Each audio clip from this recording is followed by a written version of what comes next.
fish to people. This is the second video for our keeping angelfish.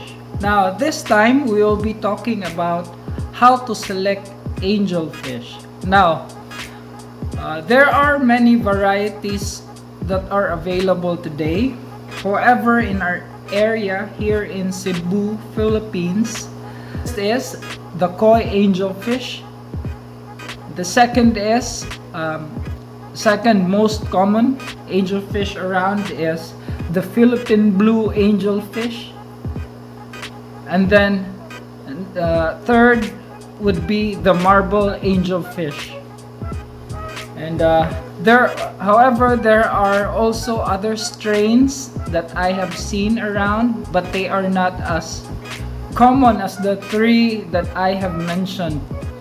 Also, those three, the koi angelfish, the Philippine blue angelfish, the marble angelfish, there are also hyphen angelfish available in our area. But however, I bought the regular ones because I think the hyphen ones are too fancy, and I am afraid my tank won't be good enough for them because they have very long tails.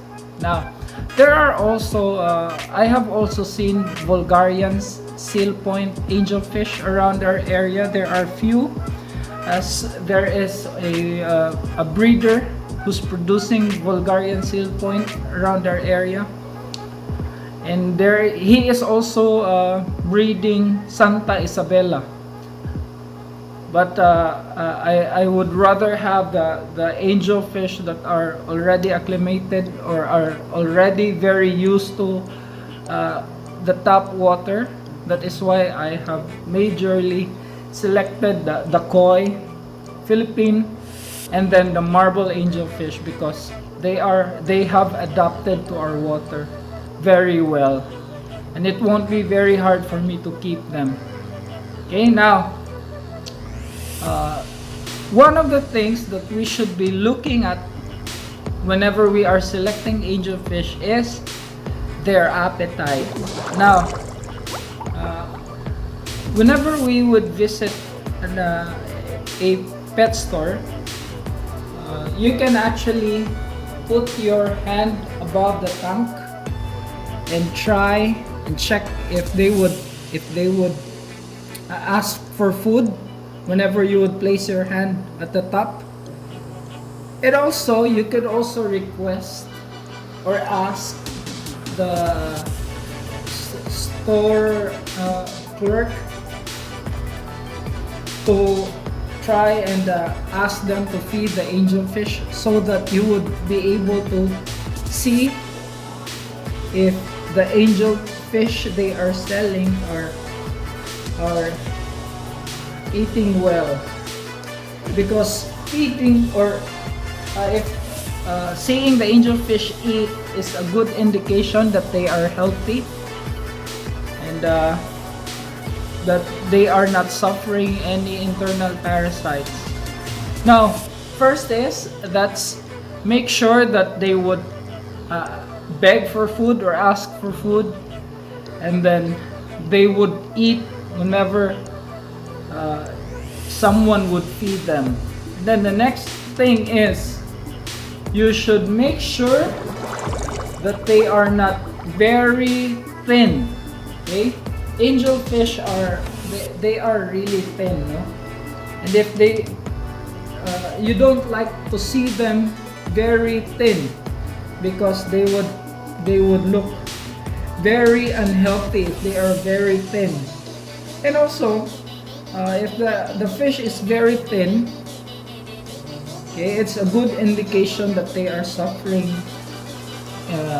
either an injury or an internal parasite or an external parasite. So make sure to look at them carefully whenever they would face you. You check it if they are thin, or if they are thick, or in the middle, not too thin or not too thick.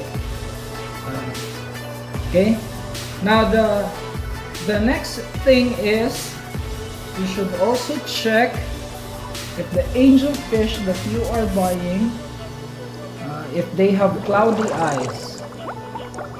Okay, if they have a cloudy eye, the possibility of it infecting your tank at home is very high. And also, you don't want to start with a sick fish because it's a lot of stress. Okay, now you would scram around looking for medication. Sometimes the medication that we would be using sometimes won't help, especially if the infection is already taking place for quite some time. So the fish might not be able to fight back. Their system might be too weak, and you might lose the fish.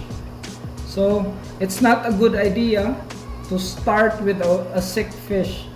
Yeah, and then other than the cloudy eye, one of the things that we should also check with the angelfish is if the angelfish is clumping their fins. Okay, angelfish clumping, that is an indication that they are suffering either an internal parasite or external parasite. So again, you don't want to start with the sick fish. You want to make sure that they are healthy. And the other thing is, if the angelfish, okay, you've already tapped the tank or place your hand above the tank, okay, and then the agent, I mean the sales personnel at the store have already fed the angelfish, but there is a fish that would stay at the bottom and then would sometimes face the back panel. That angelfish is probably suffering an internal parasite. So you don't want to choose that angelfish, okay? Now, if you would find an angelfish that's behaving in such a way, it would be best if you would select an angelfish that is placed in another tank, not in the same tank where that fish is placed, okay? Because most probably, if that fish is infected, it is highly possible that the other fish inside the tank are also infected. So if ever you would find a bad behavior like that one, like the angelfish facing the back panel and not as active as the others, then most likely again it is infected and it has infected the other angelfish in the tank also. Second thing is, another thing is, you would also want to look at the aesthetic look of the fish. Now, if there are fins that aren't there, like a cut fins, because they have been biting each other inside the tank, and they have been doing those stuff.